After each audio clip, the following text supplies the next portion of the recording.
Good morning students. Sunrise education academy में आपका स्वागत है। आज हम नरेशन के अंदर पार्ट 14 पढ़ेंगे क्लास 10th के लिए। ठीक है, इससे पहले हमने नरेशन का पार्ट 13 कर लिया है। अब देखो, नरेशन का रूल सेकंड है कि इंट्रोगेटिव सेंटेंस का आईडीएस कैसे बनाते। अगर डायरेक्ट स्पीच में इंट्रोगेटिव सेंटेंस आ जाता है तो हम उसका इनडायरेक्ट स्पीच कैसे बनाएं। ठीक है, अब इंट्रोगेटिव सेंटेंस आपकी जानकारी के लिए बता दूं, वे सारे सेंटेंस जो हेल्पिंग वर्ब से शुरू होते हैं वो इंट्रोगेटिव सेंटेंस है। हेल्पिंग वर्ब कौन कौन सी है? Do, does, did, is are am, was were, has have, had, will shall, ये हेल्पिंग वर्ब है। जो हेल्पिंग वर्ब से शुरू होते हैं वो इंट्रोगेटिव सेंटेंस होते हैं। ठीक है, जैसे Ram said are you crazy, the helping verb से शुरू हुआ इंट्रोगेटिव सेंटेंस है। अब इसका इनडायरेक्ट स्पीच बनाते समय आपको ये ध्यान रखना है कि चूंकि इंट्रोगेटिव सेंटेंस में आप क्वेश्चन पूछते हो, प्रश्न पूछते हो, इसलिए प्रश्न जो है वो पूछा जाता है, इसलिए सैड और सैड टू आस्क्ड में बदल जाएगा। भले ही तो सैड हो, भले ही सैड टू हो, दोनों किस में बदल जाएंगे? आस्क्ड में बदल जाएंगे। ठीक है, और इसमें रिपोर्टिंग स्पीच और रिपोर्टेड स्पीच को जोड़ने के लिए कंजंक्शन जो है इफ लगेगा। क्या लगेगा? इफ। आप वेदर भी लगा सकते हो, दोनों में से एक लगाना है, भले तो इफ लगाओ भले वेदर लगाओ। ठीक है, तो इस सेंटेंस को देखते हैं एक बार वापस। राम सैड का हो जाएगा राम आस्क्ड। ठीक है, कंजंक्शन दोनों को जोड़ने के लिए क्या लगा दिया? इफ। कि मैंने बताया था इसमें रिपोर्टिंग वर्ब और रिपोर्टिंग स्पीच इफ से जुड़ेगी।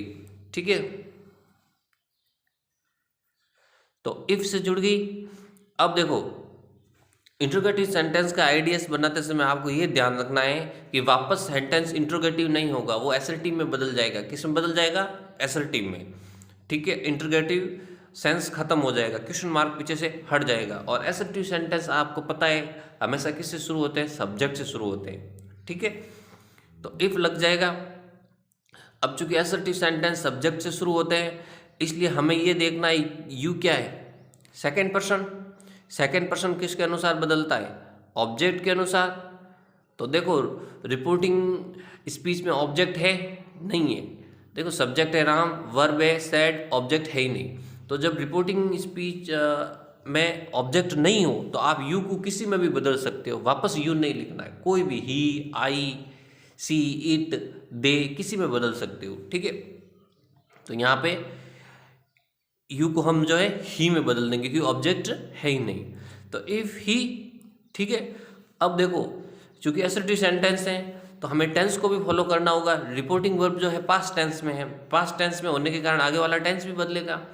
तो टेंस बदलने के लिए हमें यह ध्यान रखना है कि किस टेंस में है रिपोर्टेड स्पीच। रिपोर्टेड स्पीच अभी आर यू क्रेजी, ये प्रेजेंट टेंस में। किस में टेंस में है? प्रेजेंट। तो प्रेजेंट टेंस किस में बदल जाता है? पास्ट टेंस से बदल जाता है। ठीक है, तो पास्ट टेंस में इज आर एम की जगह क्या आता है? वॉज वर आता है।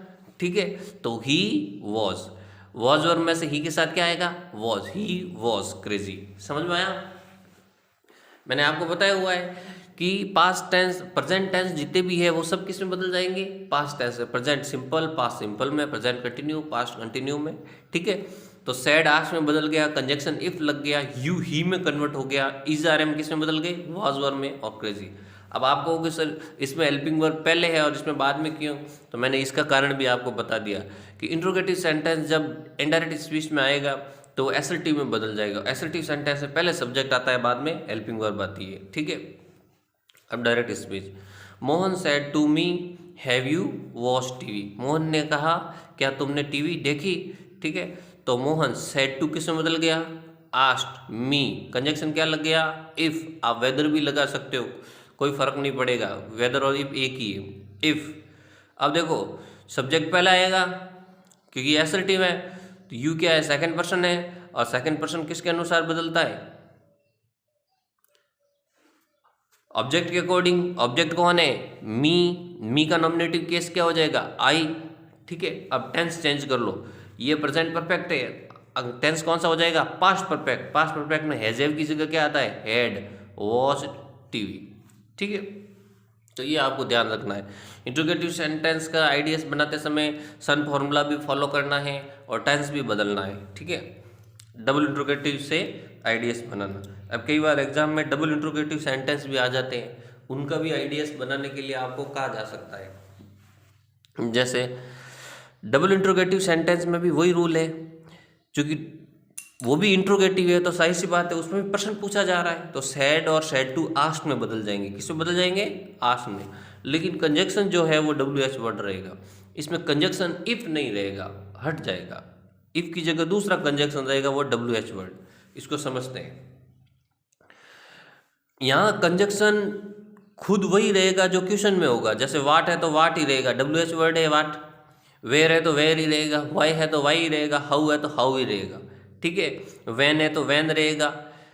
कुल मिला के कंजक्शन वह होगा जो WH वर्ड से शुरू हो, और WH word already direct speech में आपको दे रखा होगा। WH वर्ड कौन कौन से हैं?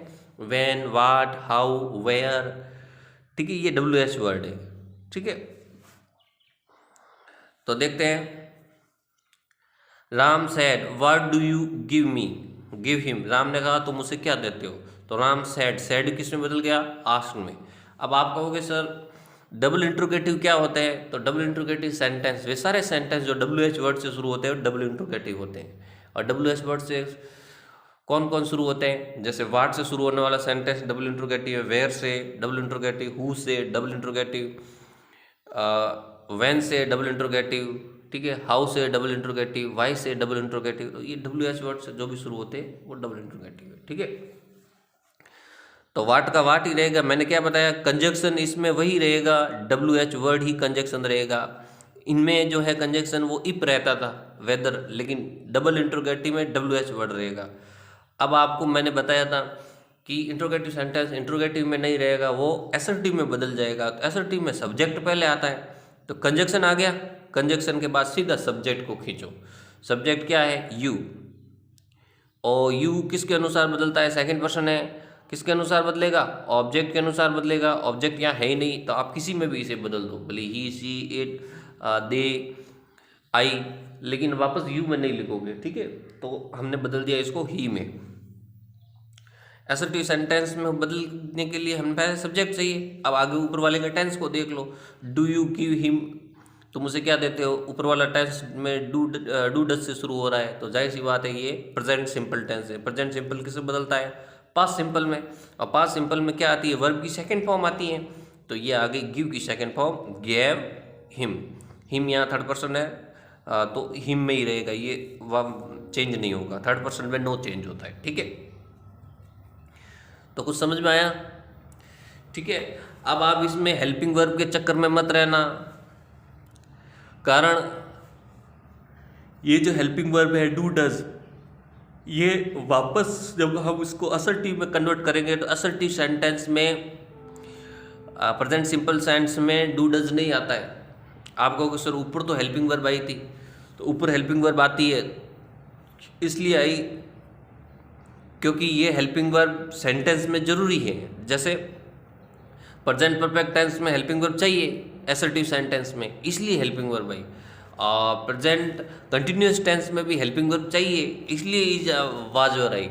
लेकिन प्रेजेंट सिंपल टेंस ऐसा टेंस है या पास्ट सिंपल टेंस ऐसा टेंस है जिसमें असर्टिव सेंटेंस में हेल्पिंग वर्ब की जरूरत ही नहीं पड़ती, इसलिए यहाँ पे डू डज का डिड नहीं हुआ है। यह आपको थोड़ा ध्यान रखना है।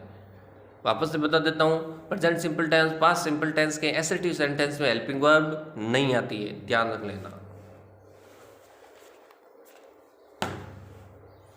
अब आप कहोगे सर असर्टिव सेंटेंस क्या होते हैं? तो असर्टिव सेंटेंस होता है वो सेंटेंस जो ज़्यादातर सकारात्मक हो, एफर्मेटिव हो। क्या हो? एफर्मेटिव, वो असर्टिव होता है। वैसे नेगेटिव सेंटेंस को भी असर्टिव कहते हैं, ठीक है, लेकिन हम ज़्यादातर इनडायरेक्ट स्पीच बनाते समय ये ध्यान रखेंगे कि सकारात्मक वाक्य जो सब्जेक्ट से शुरू हो। एफर्मेटिव वाले जितने भी सेंटेंस होते हैं वो सारे असर्टिव सेंटेंस होते हैं, इसमें नेगेटिव को भी इंक्लूड किया गया है, ठीक है। इनमें ये चीज़ ध्यान रखना कि प्रेजेंट सिंपल और पास्ट सिंपल टेंस का अगर नेगेटिव सेंटेंस होता तो उसमें हेल्पिंग वर्ब आती, वरना प्रेजेंट सिंपल और पास्ट सिंपल का खाली एफर्मेटिव सेंटेंस हो तो उसमें हेल्पिंग वर्ब नहीं आती, इसमें ये सेंस आपको ध्यान रखना पड़ेगा। ठीक है, आप फॉर्मूले में भी देख लो, एफर्मेटिव सेंटेंस में प्रेजेंट सिंपल और पास्ट सिंपल में हेल्पिंग वर्ब है ही नहीं। ठीक है, ये ध्यान रखना। नेगेटिव में हेल्पिंग वर्ब होती है, तो अगर टेंस फॉर्मूले में हेल्पिंग वर्ब हो तो लगानी है, नहीं तो नहीं लगानी। आपको ये ध्यान रखना है इनमें कि हाँ, अगर सेंटेंस के एफर्मेटिव फॉर्मूले में हेल्पिंग वर्ब है तो इनडायरेक्ट स्पीच में भी हेल्पिंग वर्ब लगेगी, और अगर सेंटेंस के एफर्मेटिव फॉर्मूले में हेल्पिंग वर्ब नहीं है तो सेंटेंस आईडीएस में हेल्पिंग वर्ब नहीं लगेगी। ठीक है,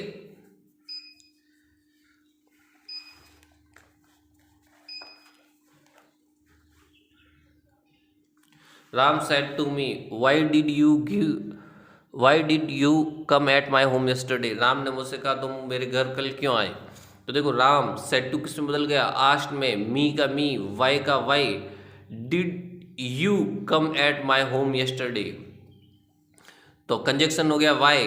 ठीक है, यू यहाँ सेकेंड पर्सन है, किस में बदल गया, सेकेंड पर्सन ऑब्जेक्ट के अनुसार चेंज होता है। ऑब्जेक्ट कौन है, मी का नॉमिनेटिव केस क्या हो जाएगा, आई, तो यू आई में बदल गया। अब टेंस देख लो, टेंस है पास्ट सिंपल टेंस क्योंकि डिड आया है, और पास्ट सिंपल टेंस किस में बदल जाता है, पास्ट परफेक्ट में, और पास्ट परफेक्ट में वर्ब की क्या आती है, थर्ड फॉर्म आती है। तो गो की थर्ड फॉर्म पहले लिखेंगे वाई आई हेड प्लस वर्ब की थर्ड फॉर्म लिखेंगे, तो गो की थर्ड फॉर्म हो जाएगी गॉन।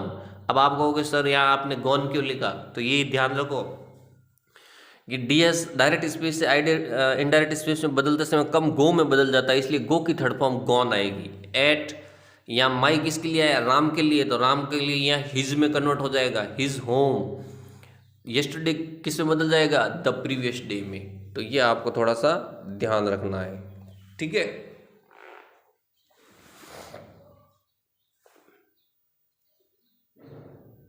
आगे देखते हैं। Ram said to me where you had broken this bench. Ram ने मुझसे कहा तुमने ये बेंच कहाँ तोड़ी, तो राम सेड टू किस में बदल गया, आस्क्ड में और मी। ठीक है, वेयर कंजक्शन वापस वेयर में ही रहेगा, यू। अब देखो, क्योंकि मैंने आपको बताया WH वर्ड खुद कंजक्शन का कार्य करता है, तो वेयर का वेयर ही रहेगा। अब यू सेकेंड पर्सन है, तो मी के अकॉर्डिंग किस में बदल गया, आई में। ठीक है, अब देखो पास्ट परफेक्ट टेंस है ऊपर वाले में, और had broken, past perfect tense किस टेंस में बदलता है, तो इसका भी रूल है कि पास्ट परफेक्ट टेंस हमेशा उसी टेंस में रहता है, नो चेंज होता है। पास्ट परफेक्ट और पास्ट परफेक्ट कंटिन्यूअस टेंस किसी भी टेंस में नहीं बदलते हैं, तो वापस हेड प्लस वर्ब की थर्ड फॉर्म ही आएगी, हैड ब्रोकन, दिस बदल जाएगा दैट में, और बेंच का बेंच ही रहेगा। ठीक है, तो ये आपको पता चला। अब इसमें केवल कंफ्यूजन वाली बात आपकी यहीं रहेगी कि आपको ये ध्यान रखना है कि इंट्रोगेटिव सेंटेंस को जब भी हम जो है डायरेक्ट स्पीच से इनडायरेक्ट स्पीच में बदलते हैं, तो वो ये ध्यान रखना है कि अगर उसमें नॉट नहीं है तो वो आगे जाके एफर्मेटिव में बदल जाएगा, ये ध्यान रखना।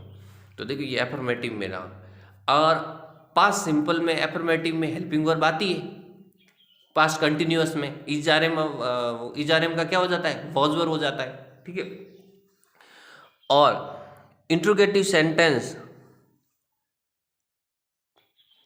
जब हम एफर्मेटिव में बदलते हैं तो हमें थोड़ा सा ये इस बात का भी ध्यान रखना चाहिए कि अगर एफर्मेटिव सेंटेंस में हेल्पिंग वर्ब नहीं आती है तो आपको हेल्पिंग वर्ब नहीं लगानी है। जैसे यहाँ देखो, what do you give him, अब ये प्रेजेंट सिंपल टेंस है। अब प्रेजेंट सिंपल टेंस में देखो नॉट नहीं है, तो जाहिर सी बात है ये आगे जाकर एफर्मेटिव में बदलेगा, नॉट होता तो नेगेटिव में बदलता, ये आपको ध्यान रखना है। अगर सेंटेंस में ऊपर नॉट हो तो नेगेटिव में बदलेगा, नहीं तो खाली इंट्रोगेटिव हो तो एफर्मेटिव में बदलेगा। अब एफर्मेटिव में बदलेगा, ध्यान रखना है कि अगर एफर्मेटिव में हेल्पिंग वर्ब नहीं हो तो जानबूझ के हेल्पिंग वर्ब को नहीं डालना है, नहीं तो सेंटेंस गलत हो जाएगा। आपको जिस टेंस में आप बदल रहे हो उस टेंस का फॉर्मूला याद होना चाहिए एफर्मेटिव का, उस एफर्मेटिव के फॉर्मूले के अकॉर्डिंग ही वो डायरेक्ट स्पीच इनडायरेक्ट स्पीच में बदलेगी, नहीं तो आपने फॉर्मूले में एक शब्द की भी गलती की तो पूरा सेंटेंस गलत हो जाएगा। अब देखो रूल 3, यदि डायरेक्ट स्पीच की रिपोर्टिंग वर्ब पास्ट टेंस में और रिपोर्टेड स्पीच में यूनिवर्सल ट्रूथ प्रिंसिपल प्रोवर्ब और मैस कॉन्सेप्ट हो तो रिपोर्टेड स्पीच के टेंस में कोई बदलाव नहीं होगा। बहुत अच्छा रूल है ये, एग्जाम में इस रूल में से सवाल ज़्यादा आते हैं, इंपॉर्टेंट रूल, क्योंकि लड़के ज़्यादातर टेंस को बदल देते डायरेक्ट स्पीच को इनडायरेक्ट स्पीच से बदलते समय, लेकिन कुछ एक जगह है जहाँ टेंस नहीं बदलता, जैसे यूनिवर्सल ट्रूथ में नहीं बदलता, प्रिंसिपल में टेंस नहीं बदलता। प्रिंसिपल का मतलब होता है सिद्धांत, ठीक है, सॉरी फॉर दैट एल ही आएगा। प्रिंसिपल में नहीं बदलता, सिद्धांत में प्रोवर्ब कोई कहावत हो तो उसमें आपके टेंस नहीं बदलेगा, मैथ्स का कोई फॉर्मूला हो, कॉन्सेप्ट हो, जोड़ हो, गणित हो, उसमें जो है टेंस नहीं बदलेगा। जैसे Ram said the earth moves around the sun, Ram ने कहा कि पृथ्वी जो है सूर्य के चारों तरफ घूमती है, तो ये यूनिवर्सल ट्रूथ है, सार्वभौमिक सत्य है, ठीक है, तो इसमें टेंस नहीं बदलेगा, वापस वो का वो रहेगा। द राम सेड, कंजक्शन आ जाएगा दैट, कंजक्शन के इंट्रोगेटिव सेंटेंस में इफ और डब्ल्यू एस वर्ड होता है, बाकी सिंपल सेंटेंसों में कंजक्शन जो है दैट ही रहता है। क्या रहता है? That. Ram said that the earth moves around the sun. अब इसमें टेंस नहीं बदला क्योंकि ये यूनिवर्सल ट्रूथ है, ठीक है, यूटी है ये, यूटी का मतलब है यूनिवर्सल ट्रूथ, ठीक है। अगला देखो, Mohan said the water boils at 100 degree centigrade, Mohan ने कहा कि पानी 100 डिग्री पे उबलता है। ये भी यूनिवर्सल ये प्रिंसिपल है, सिद्धांत है। विज्ञान की जो बातें होती है वो सिद्धांत में आती है, और ये साइंस की बात है कि पानी 100 डिग्री पे उबलता है, तो इसका भी टेंस नहीं बदलेगा। Mohan said that the water boils at 100 degree centigrade, boils का बॉयल्स ही रहेगा, ठीक है।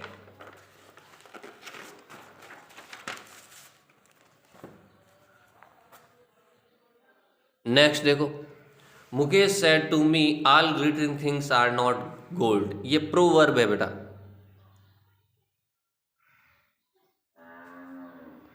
प्रोवर्ब का मतलब होता है कहावत, कहावत का भी टेंस नहीं बदलता है, ठीक है, कि सभी चमकने वाली चीजें सोना नहीं होती। तो मुकेश सेड टू बदल गया टोल्ड में me that all glittering things are not gold, tense वापस वो का वो ही रहेगा, कोई चेंज नहीं होगा इंच भर का भी। और ज़्यादातर इनमें पर्सन भी नहीं बदलते, एक और चीज़ इसमें ऐड हो जाती है, क्योंकि ज़्यादातर साइंस हो, प्रिंसिपल हो, मैथ्स हो, इनमें पर्सन भी वही रहते हैं, ठीक है, थिंग्स भी वही रहती है, कुछ चेंज नहीं होता, वो का वो रहता है, केवल कंजक्शन दैट लगेगा, आगे सैड और जो भी होगा वो टोल्ड भी बदल जाएगा, ठीक है। आगे देखो, गणित का देखो, मान लो मोहन सेड 2 and 2 makes 4, गणित ने मोहन ने कहा 2 और 2 4 होते हैं, तो गणित का कॉन्सेप्ट है ये, 2 और 2 4 होते हैं, बिल्कुल सही है। तो Mohan said that 2 and 2 makes 4, इसका भी टेंस नहीं बदला। अब गणित में कुछ भी आ सकता, गुणा, भाग, फॉर्मूला, मल्टीप्लिकेशन, डिवीजन, तो ये सब जो है उसका टेंस नहीं बदलेगा, ठीक है। अब रूल 4, इंपेरेटिव सेंटेंस का आईडीएस बनाना, कि इंपेरेटिव सेंटेंस का इनडायरेक्ट स्पीच कैसे बनाए। तो आपको सबसे पहले अब इंपेरेटिव सेंटेंस का आईडीएस बनाने के लिए आपको ये देखना होगा इंपेरेटिव सेंटेंस क्या होते हैं। तो ध्यान रखना, इंग्लिश में कोई भी सेंटेंस जो वर्ब से शुरू होता है वो इंपेरेटिव सेंटेंस है, जिसमें सब्जेक्ट नहीं हो, सीधा वर्ब से शुरू हो, जैसे go there, come here, wash it, bring it, ठीक है, क्लीन इट, राइड इट, ठीक है, ड्राइव दिस, ऑपरेट दिस, कोई भी जो वर्ब से शुरू होते हैं जिसमें सब्जेक्ट ना हो, इंपेरेटिव होती, ठीक है। अब देखो, इंपेरेटिव में भी कई तरह के आगे जाके सेंटेंस डिवाइड हो जाते हैं। जैसे कई इंपेरेटिव सेंटेंस में ऑर्डर होता है, जैसे मैं कहता हूँ किसी को गो देयर, वहाँ जाओ, कम हियर, यहाँ आओ, वॉश इट, इसे लो, इसमें ऑर्डर है। कई बार इंपेरेटिव सेंटेंस में कमांड होती है, जैसे फौजी ने कह दिया शूट हिम, उसे शूट कर दो, ठीक है, ले डाउन योर गन, अपनी बंदूकें नीचे करो, ठीक है, फॉलो मी, मुझे फॉलो करो, तो ये कमांड होती है, ठीक है। एडवाइस, आप किसी को कहते हो हेल्प हिम, इसकी मदद करो, तो ये एडवाइस है, यू शुड हेल्प हिम। तो किसी सेंटेंस में एडवाइस होती है, purchase this shirt from Hari market, ये शर्ट हरी मार्केट से खरीदो, ये एडवाइस है। रिक्वेस्ट, जो सेंटेंस इंपेरेटिव सेंटेंस प्लीज से शुरू हो वो रिक्वेस्ट होती है, जैसे please give me a pen, ये वर्ब से शुरू हुआ है लेकिन आगे प्लीज लग गया इसलिए ये रिक्वेस्ट है। किसी जो लेट से शुरू होते हैं उसमें सुझाव होता है, जैसे लेट्स प्ले देयर, चलो वहाँ खेलते हैं, ठीक है। लेट्स गो टू होटल, चलो होटल में जाते हैं, ये सुझाव होता है। किसी इंपेरेटिव सेंटेंस में मनाही होती तो डोंट से शुरू होते हैं। किससे शुरू होते हैं? डोंट टेल ए लाई, झूठ मत बोलो। डोंट लिसन इट, इसे मत सुनो। डोंट गो देयर, वहाँ मत जाओ, ठीक है। डोंट बी ग्रेडी, लालची मत बनो, तो ये भी इंपेरेटिव है। तो सबसे पहले हम देखते हैं कि इंपेरेटिव सेंटेंस में अगर ऑर्डर हो तो उसको हम कैसे बदलेंगे। तो देखो, इंपेरेटिव सेंटेंस का इनडायरेक्ट स्पीच बनाते समय आपको ये ध्यान रखना है, कंजक्शन टू लगेगा। दोनों सेंटेंस को जोड़ने के लिए हमें टू लगाना है। ना तो दैट लगेगा, ना इफ लगेगा, ना वेदर लगेगा। क्या लगेगा? टू लगेगा, ठीक है। और इसमें टेंस को बदलने वाली चीज़ है ही नहीं, क्योंकि टू लगने के कारण इसमें टेंस नहीं बदलता है, टेंस वही रहेगा, ठीक है। वापस से कह रहा हूँ, इंपेरेटिव सेंटेंस में कंजक्शन टू लगेगा, आगे वाले सेंटेंस का टेंस नहीं बदलेगा, ठीक है। राम सैड वॉस इट, इसे दो, तो इसमें ऑर्डर है, तो सैड किस में बदल गया? ऑर्डर में। किस में बदल गया? ऑर्डर्ड। पास्ट टेंस में इसलिए ऑर्डर, से होता तो खाली ऑर्डर होता, यहाँ से लिखा होता प्रेजेंट में तो यहाँ ऑर्डर लिखते, लेकिन ये सैड पास्ट में इसलिए ऑर्डर्ड। राम ऑर्डर्ड, कंजक्शन हो गया टू, वॉस इट। बिल्कुल सिंपल है, इसमें कोई ज़्यादा दिमाग लगाने की जरूरत नहीं है। Mukesh said please give me a pen, Mukesh ने कहा कृपया मुझे पेन दो, तो प्लीज़ आ गया, तो रिक्वेस्ट है तो सेड रिक्वेस्टेड में बदल जाएगा। मुकेश रिक्वेस्टेड, सेकंड फॉर्म है तो सेकंड फॉर्म आ जाएगी रिक्वेस्ट की, रिक्वेस्टेड। आगे केवल लगा दो टू, प्लीज़ हट जाएगा, to give him a pen. Person बदलेंगे, ये ध्यान रखना। सन फॉर्मूला लगेगा, क्योंकि यहाँ मी किसके लिए आया? मुकेश के लिए आया है, तो यहाँ मी का क्या हो जाएगा? हिम हो जाएगा, him a pen,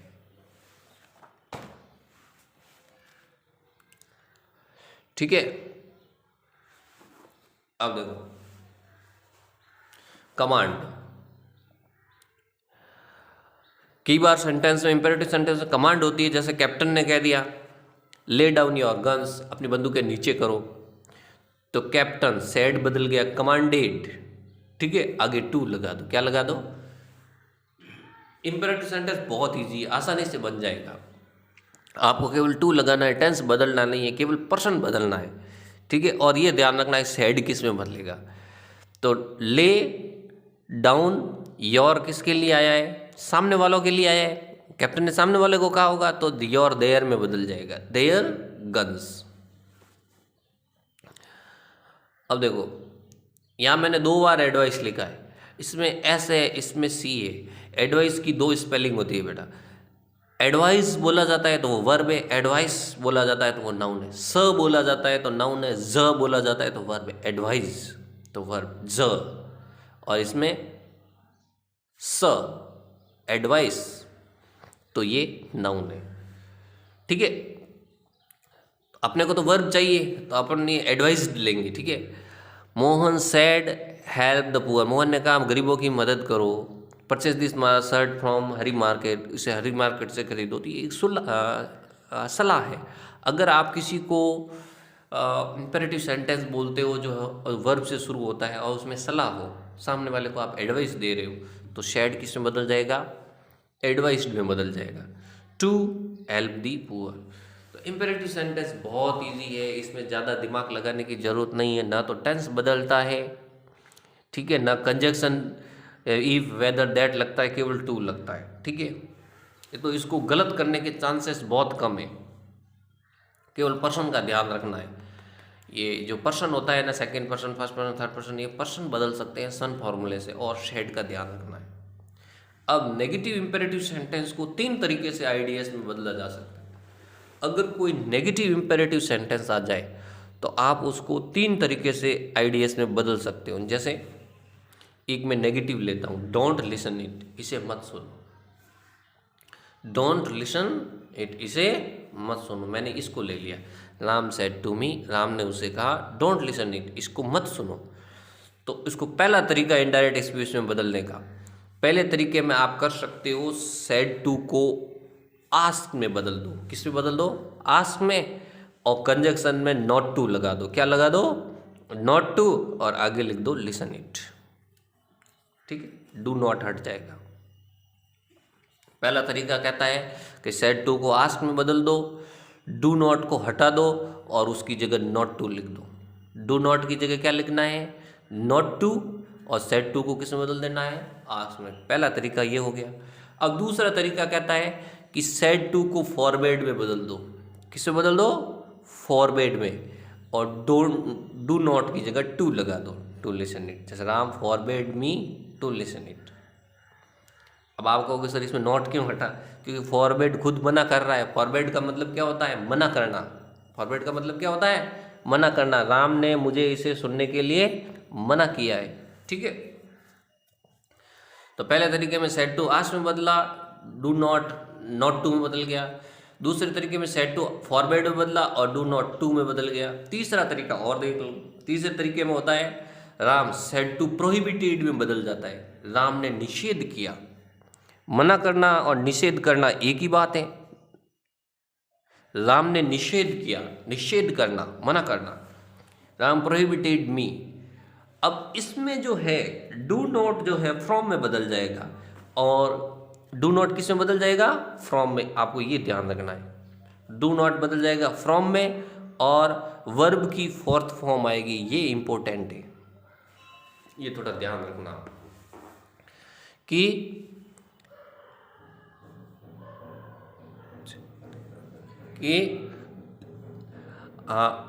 said to for prohibited में बदल जाएगा, और डू नॉट जो है फ्रॉम में बदल जाएगा, और वर्ब की फोर्थ फॉर्म आएगी। तो तीन तरीके हैं आपको नेगेटिव सेंटेंस को इनडायरेक्ट स्पीच में बदलने के।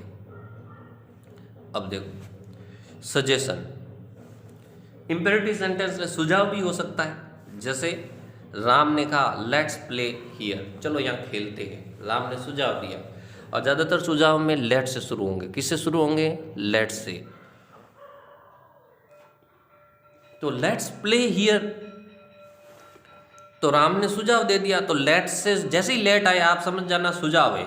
तो सैड को आप किस में बदल दोगे? सजेस्टेड में बदल देना। किस में बदल देना है? सजेस्टेड में। और कंजक्शन इसमें टू की जगह दैट लगेगा।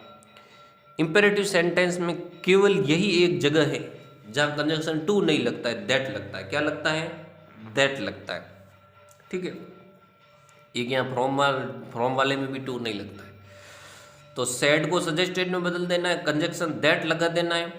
अब इसमें सब्जेक्ट है अस, ये अपोस्ट्रोफी एस का मतलब है अस। अस का मतलब होता है वी। अस का मतलब क्या होता है? वी। लेट्स प्ले क्रिकेट, ये शॉर्ट में अपोस्ट्रोफी एस लिखा हुआ है, जिसका मतलब है अस। अस का मतलब है वी। और वी क्या है? फर्स्ट पर्सन है। वी क्या है? फर्स्ट पर्सन है। अस का मतलब है वी, वी फर्स्ट पर्सन है। फर्स्ट पर्सन राम के अकॉर्डिंग बदलेगा, और राम का क्या हो जाएगा? ही। तो यहाँ ही नहीं आके दे क्यों आया? तो ही की जगह यहाँ दे इसलिए आया क्योंकि वी बहुवचन है। तो जाहिर सी बात है ही का बहुवचन क्या हो जाएगा? दे हो जाएगा, प्लूरल हो जाएगा। That they should play there. Let को आपको शुड में बदल देना है। सेड सजेस्टेड में बदल गया, सब्जेक्ट जो था अस था वो दे में बदल गया। लेट को शुड में बदल देना है, और प्ले का प्ले रहेगा, और हियर का देयर हो जाएगा। ठीक है, तो इसी के साथ आपके जो है ये इंपेरेटिव सेंटेंस भी खत्म होते हैं, जिनका आइडियस सेंटेंस बनाना मैंने आपको बता दिया है। अब दो तरह के और सेंटेंस बचे हैं जिनका इनडायरेक्ट स्पीच बनाना हम अगले टॉपिक में सीखेंगे। ठीक है,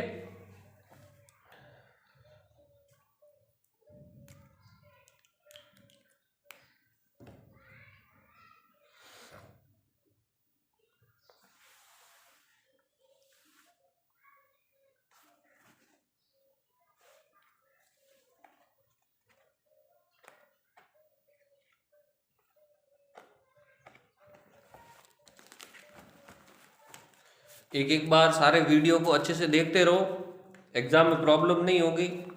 नहीं तो फिर प्रॉब्लम होगी, क्या पता स्कूल में वापस से ये टॉपिक पढ़ाए जाए ना पढ़ाए जाए, क्योंकि आगे दूसरा कोर्स करना पड़ेगा। इसलिए सारे वीडियो जो है अच्छे से देखते रहो और उनको समझो। नहीं समझ में आए तो कमेंट करो कि सर ये क्या है, उसे लिख कर भेजो कि सर इसको समझाओ, तो मैं व्हाट्सएप में ग्रुप में डाल दूँ लिख कर, मैं उसे समझा दूंगा। ठीक है। और मेरे फ़ोन नंबर भी है ग्रुप के अंदर, तो आप जो है डायरेक्ट ग्रुप में मुझे कॉल करके भी पता कर सकते हो कि सर इसका सॉल्यूशन दो, तो मैं डायरेक्ट व्हाट्सएप पे आपको सीधा सॉल्यूशन दे दूंगा। मेरे फ़ोन नंबर ऐड कर दो उसमें। ठीक है, ओके, बाय।